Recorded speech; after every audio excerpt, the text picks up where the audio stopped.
I've come to this gorgeous spot, Goat Lodge, today to ask Phil what are his favourite things. I shouldn't think there's any doubt at all, Phil, that this must be your favourite place. There's no doubt at all about that. It's the sort of place that I'd always dreamed about having, the sort of place I used to go on holiday to in my younger days. It's a cottage. It was a derelict cottage when we bought it. It was a folly. It was built for the keeper of the goats of a famous herd of goats, and it's got goats' heads and deer and all things you see carved all over the place. It is just a folly. It was unlivable in when we came, because the front door went straight into the parlour and the back door went out of the kitchen. And that was all there was. There was just an earth closet up the yard and nothing else. So we added this piece on to make it habitable. And we tried to do it so as not to spoil it. We planted a yew hedge at the junction of the old and the new, so that you couldn't see the old and the new together so far as we could. And it really has been my favourite place to live in.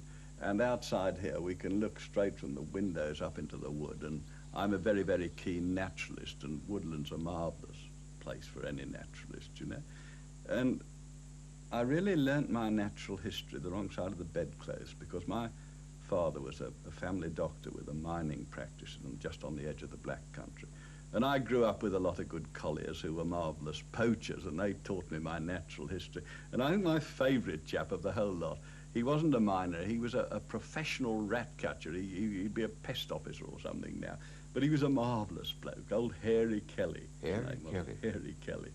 And he was the greatest artist I've ever seen at catching rats. He was a funny little man. He was very short, about 5'6". He was a bachelor, and if you got a bit downwind, you could see one of the reasons why. And he got paid twice for everything he did, because he used to catch his rats not with any of these modern contrancliments, you know, no poison or gas or that's traps and this sort of thing. He used to catch them alive in his hands. He used to put a ferret down the hole, and he was a short little man, as I say, and he got very long arms. He was like an orangutan. They swung down by his knees somewhere. When the rats bolted, his reflexes were like a test wicket keeper, and he'd scoop out and catch them and into his shirt, and scoop, catch them and into his shirt, till no more were bolting. And then when no more were coming out, he'd pull them out and put them in a sack and take them down to the pub and sell them to chaps in the pub. It was a tanner a rot to catch them, and a tanner a rot when he sold them, you see. Characters like that, gorgeous eccentrics, can they survive today? There's so much conformity. I don't think there's ever been that many, or they wouldn't have stood out as characters.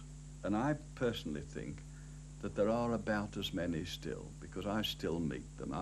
One of my favourite things of all is that the work that I do is continually throwing me amongst those sort of people. I work in lovely places with nice people, and I work for myself, and you can't do better than that.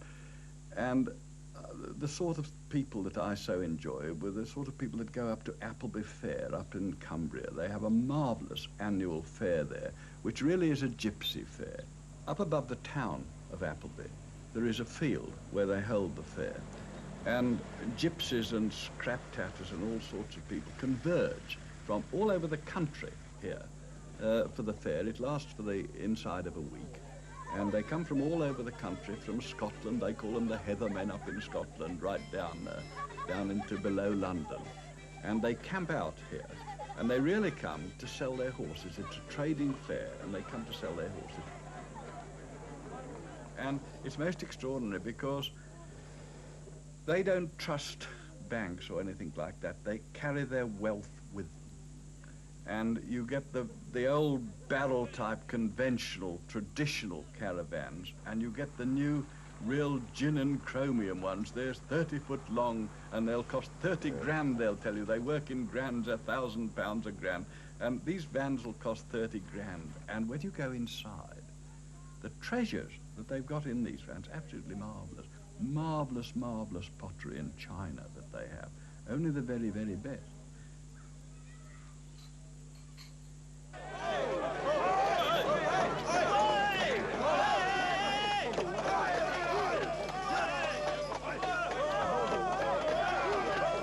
And they sell horses here.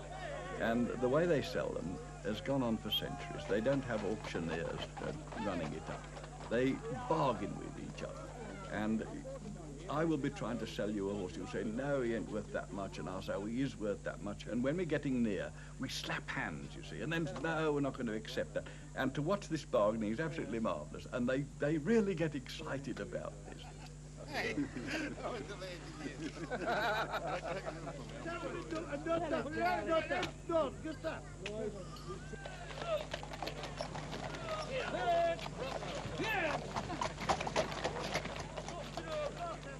Now, your great interest is natural history, and you love talking to poachers and all those sort of characters. But you spent 23 years in industry. That must have been a great contrast. Well, it was. It was a silly business, really, because when I was growing up through my teenage whiz-kid stage, I was racing motorbikes. I raced motorbikes and sidecars, and the parson's son rode passenger to me. And in order to tune an engine, because we couldn't afford to buy anything very good, I went up to university to read engineering, and of course cost me a life sentence. I was 23 years. I couldn't get a job except in a factory when I came back. You did rather well in the factory. Well, I enjoyed it. I enjoyed it because, you see, when I had been growing up and learnt not only about motorbikes but what beer was for, I used to use a lot of these black country pubs a great deal.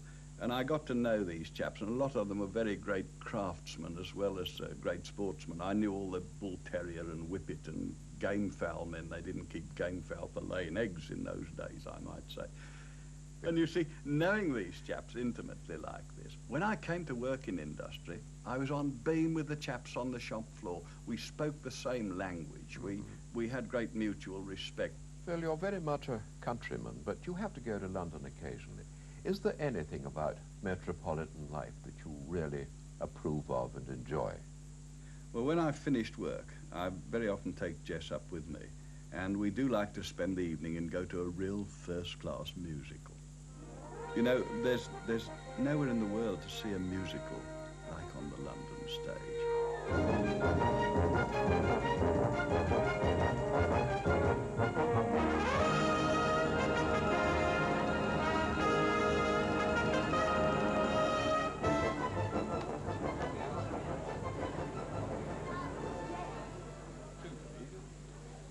Of course, for me, the thing I really enjoy is the escapism. It's so very, very different from this life. And to go up there and see a London musical on the London stage, there's nothing like it. I'm singing in the rain, just singing in the rain. And one of my favourite characters of all, I've watched him right from the word go, and we both like him. He looks such a nice chap that we always try and go, if we can, to see Tommy Steele. Come in! Hello, Tommy. That was absolutely marvellous. This is my wife, Jess. Hello. Thanks very much. I enjoy what you do too. Do you? Well, You didn't bring the dogs with you, did you? No, we didn't. It's my 70th birthday, and this is my present, and I couldn't have had a better present. I couldn't have had a better Very present. nice. Tommy. Thanks Thank you very much. A marvellous show. Do you want to come see the stage? Yes, Yes, marvellous. lovely. Could we? Shall I lead the way? Yep. Well, goodbye. This is where we leave you because I'm showing them tricks of the trade. Bye. And did Tommy let you into some of the secrets of the theatre? Yes, he did. He was absolutely as nice as I thought he would. And a red letter day in my life it was. It was a marvellous day. Good. Now, we talked about some of your favourite people. What about favourite animals? Oh, there's absolutely no doubt about it. Dogs are my favourite animals. No other animal can touch a dog as far as I'm concerned. I love them. What about these two? Well, they're two nice dogs. They're both guard dogs. I started off as an only kid. Yes. And I had a lovely little mongrel terrier who introduced me to all sorts of people and really brought me up. And I've had working dogs all my life, mainly sporting dogs. And now we live in this pretty isolated spot. So I've got Tarka the Rottweiler, which is a German police dog, and the old Alsatian here. Bill. And they're very useful indeed, really, because if they stop barking at night, it means they've caught hold of somebody, you see. Out of all the dogs that you've known and owned, which is the dog that was special? Oh, there's no doubt about that. Old Tick, she was a German short-haired pointer, and she was absolutely super. She used to come on the box with me so often that strangers used to say, "You Phil Drabble," you see, and I'd say, "Yeah." And then we thought, well, we recognised the dog. She was, she was really as good as that, you know. I remember one time we're doing a programme on the North Yorkshire moors, and I'd been a long tramp, and old Tick was very fond of chocolate, and I sat down for my lunch, and I was eating a bar and eating a bit and giving the dog a bit and eating the bit. And the flack that this drew, you can believe. I was getting letters from old ladies of both sexes, some saying, "Oh, you shouldn't feed the dog chocolate, you'll get it fat," one old vet said, and somebody else said I should have given it to the third world and not the dog, and I got an absolute dustbin full of letters. But one thing about old Tick didn't mind, she was the one that really didn't, you know. Not a fuss about one bit of chocolate. Oh, God, it was, yeah.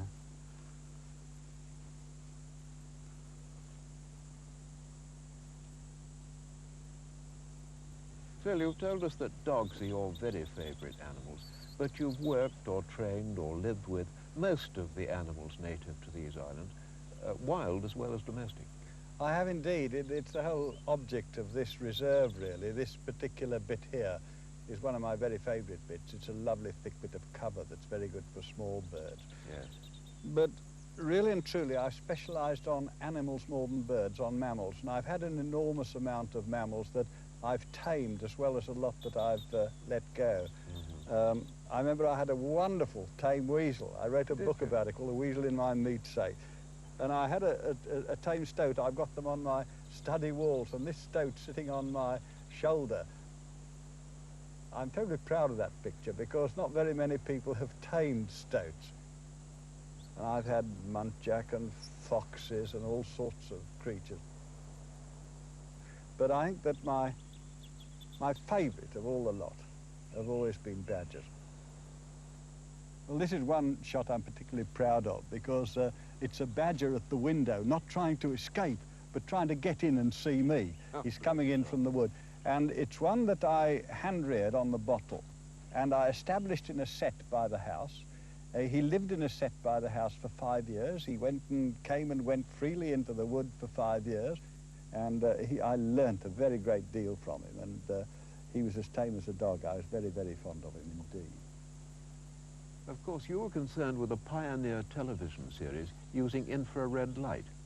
I was. That was tremendous fun. It was in the Cotswolds, and we filmed badgers every night for a week, or 5 nights of the week, live with infrared. Badger Watch. That was Badger Watch was the program. And right by the set, there was a huge beech tree that had got a nest of young tawny owls in that were just about ready to fledge, so we were able to pan up and have a look at these if nothing was happening on the badger set. And we happened to be there the very night they fledged, and this one young owlet launched himself off with the greatest confidence. He wasn't as good as he thought he was. He went a belly flop straight onto the ground, right by the badger set. Wow. And just at the moment, the engineer, it was a very sophisticated equipment they'd got, and they got a microphone down the set so that he could hear when they're coming out. And he says, "He's coming out, he's coming out." And here were we faced with the problem of what do we tell the customers if he came out and chobbled this lovely little owl up for supper. And instead of that, the owl scuffled along to the base of the tree, and he went ba-ding with his beak, like a crampon for a mountaineer, and then he clapped a claw in, and he went up, achingly up, a step at a time, and we kept thinking he was going to fall down, and eventually he got onto the beam, and he was safe, and we heaved a sigh of relief just as the old Brock came out. A nerve-wracking moment. Oh, the terrifying. sad thing was that set of badgers was gassed, wasn't it? It was a very sad thing. It's a sad thing. It's something that I feel terribly strongly about, this gassing of badgers. That all the badgers that we'd filmed in that marvellous series of films, they were all gassed on suspicion, and no more than suspicion, that they might spread bovine TB. It's never been proved that they do, but because nothing else was found, and it's proved that they can in the laboratory under very severe conditions, and then it took 6 months, the ministry decided that they were going to kill them, and they gassed them. They spent 7 years gassing 15,000 badgers. And they were stopped doing that, and they said that they'd cage trap instead. And then I noticed that they were cage trapping in spring, and asked what was happening to the lactating sows that had got milk and cubs, and they were shooting them and leaving the cubs to starve. So public opinion stopped that. And here are we killing badgers, and only on suspicion. And it really is a very, very silly, sordid business, and an absolute monument, I think, of callous incompetence. I'd say a happier animal story must be about your deer. They must be among your favourite animals. They are among my favourite animals, and they were very exciting, really, when we came here, because I'd never had an opportunity of working very closely with deer. And so in order to try and find out how far they went individually and what they did individually, I hand-reared on the bottle a wild fawn, a white fawn, a wild white fawn. And she grew up and she ran wild with the wild fallow deer in the wood very successfully. Isn't that lovely? Oh, it's nice to see you. Hello. Hello. Oh, isn't that beautiful? Oh, it's worth all the trouble to get you like this. And she's had now 8 fawns by wild bucks. She's 12 years old. Last year was the first year that she missed, but all the signs are that she's going to oblige again this time. She looks to me to be close in profit. Good. And she's been an enormous success because she'll still come up to you, she's still tame, and she acts really as a decoy to bring the wild deer up, because they see her coming up and they think, oh, well, if she's coming up close up to the house and feeding in the paddock and so on, it must be fairly safe, and so they come too. I know that venison is a favourite meat of yours. Can you bring yourself to eat your own animals?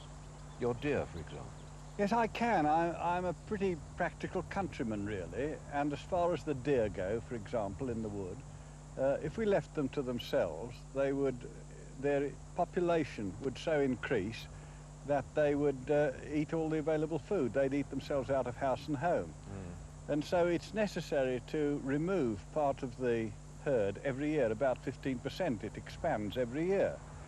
And when one's going to remove it, as a practical countryman, you might as well eat it as far as I'm concerned, because as you say, I'm very fond of venison. And we do try to be pretty self-supporting. We never bought an egg, for example. Never since we were married have we bought an egg.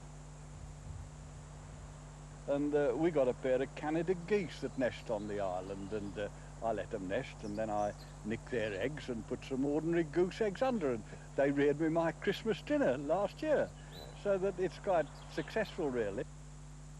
And these pigs here, they're marvellous things for the wood. They grub up all the old feg and stuff so that they leave a marvellous tilth for young plants to regenerate. There'll be lots of bramble and all sorts of stuff for the young birds to nest in. And there's no picture on the wall that I know of that is a sweeter picture than a bit of home-cured ham and a side of home-cured bacon. And the pork from these pigs, it tastes so much better than pork that you get from a supermarket, just as free-range eggs do from battery eggs.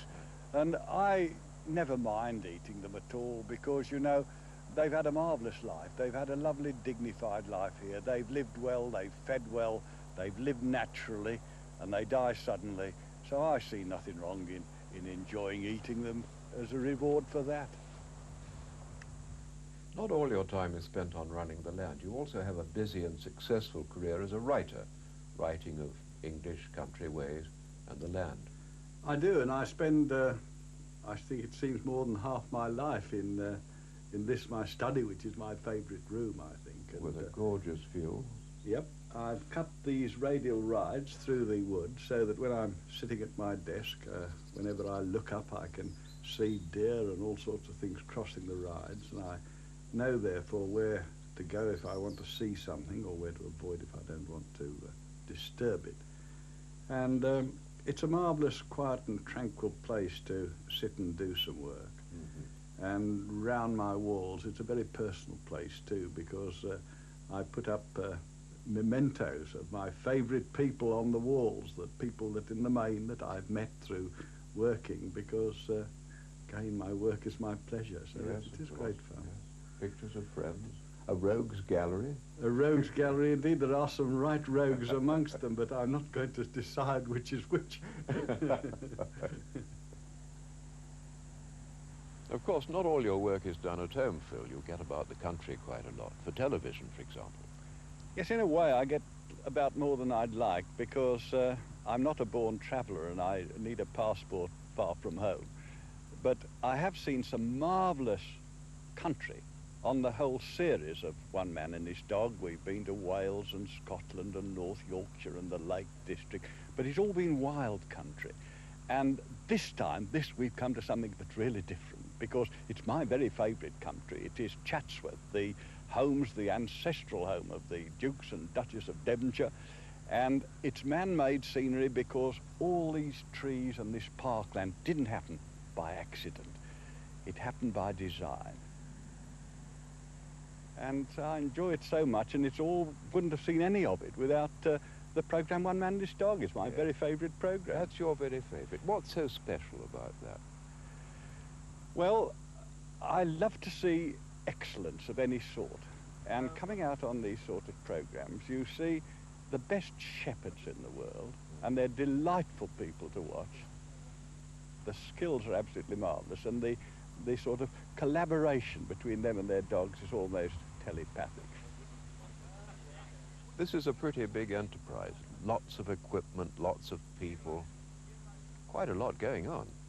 Yes, it is. It's quite extraordinary, really, because friends of ours, they see Eric Halsell and me walking about with a shepherd, perhaps, and they think there's just two funny old jossers strolling round in the middle of nowhere. We might be in the middle of a desert, you see. But in point of fact, there is this enormous team. There's this great scanner van, which is the nerve centre of it all. And it does need, for a crew of about 50, because we're just going to be starting this thing. And with a crew of about 50 people here for a week, you've got to have a lot of organisation. You've got to have your catering facilities and your loos, and then there are all the mechanical things to move. All the cameras are wired up. Riggers trail wires round, out of sight they hope, but they're networked round like varicose veins over the countryside, you know. And wherever you look, there are cameras behind trees and cameras on rostrums, and they can watch the dogs going right round the course. And the thing that gives me the satisfaction is that we are part of a creative enterprise of a very professional team. And it's not only work, but it's pleasure, because it wouldn't work without the shepherds. If you hadn't got a clever shepherd, it wouldn't work at all. And the best of shepherds, they can't do it without their dogs, so that the whole thing does boil back in the end to the conception of one man and his dog. And we're just the insignificant spectators.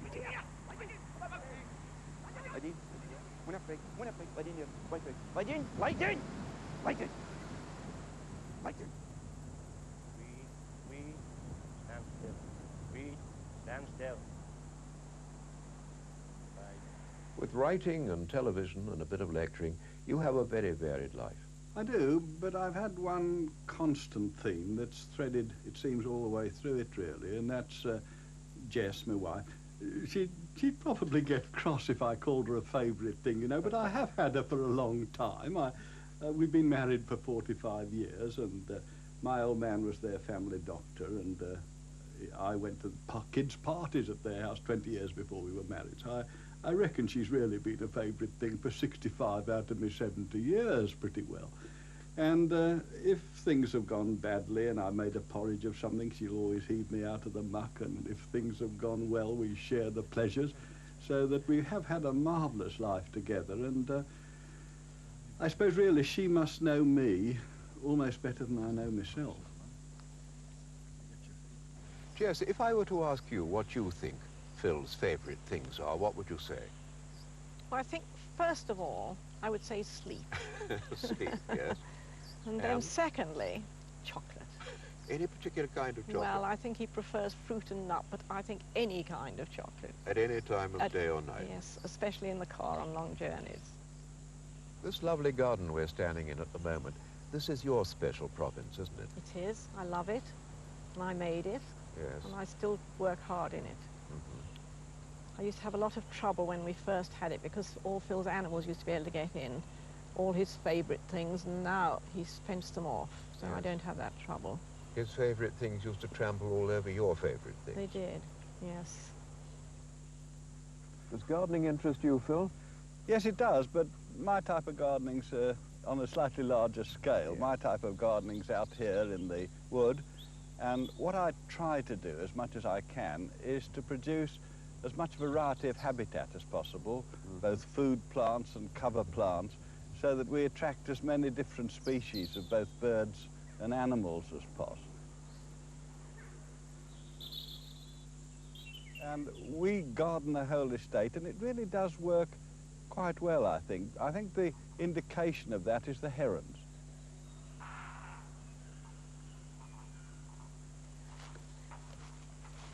Oh, good. A couple more up here. Couple, that's 72 and 73. That's a record, that is, Ruth. A record this year. There were only 14 nests when Dad started coming with you, weren't there? Yep, only 14. That was about 20 years ago.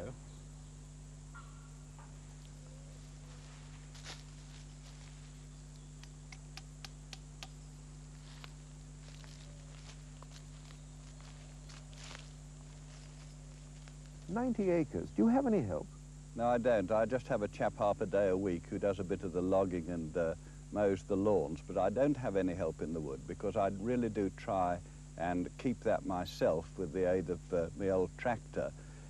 And I sell a few trees, Christmas trees, and the poles off trees, and everything that I make I pay back into the reserve. I plough it back because I feel that if you could get reserves like this that were self-supporting, it might be possible to get public authorities to do the same thing. Because you see, Roy, what I feel terribly strongly is that with increased leisure, the pressure on wildlife is going to be so great that nice people are going to destroy it sheerly by pressure.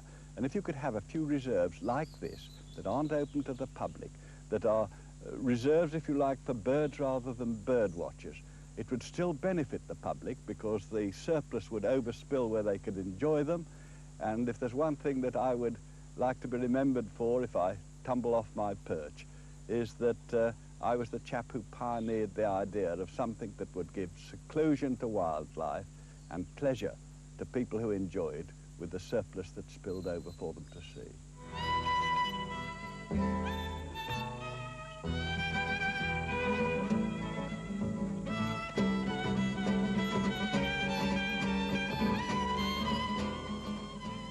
Next Tuesday at 4 o'clock, Roy Plumley talks to Beryl Reid.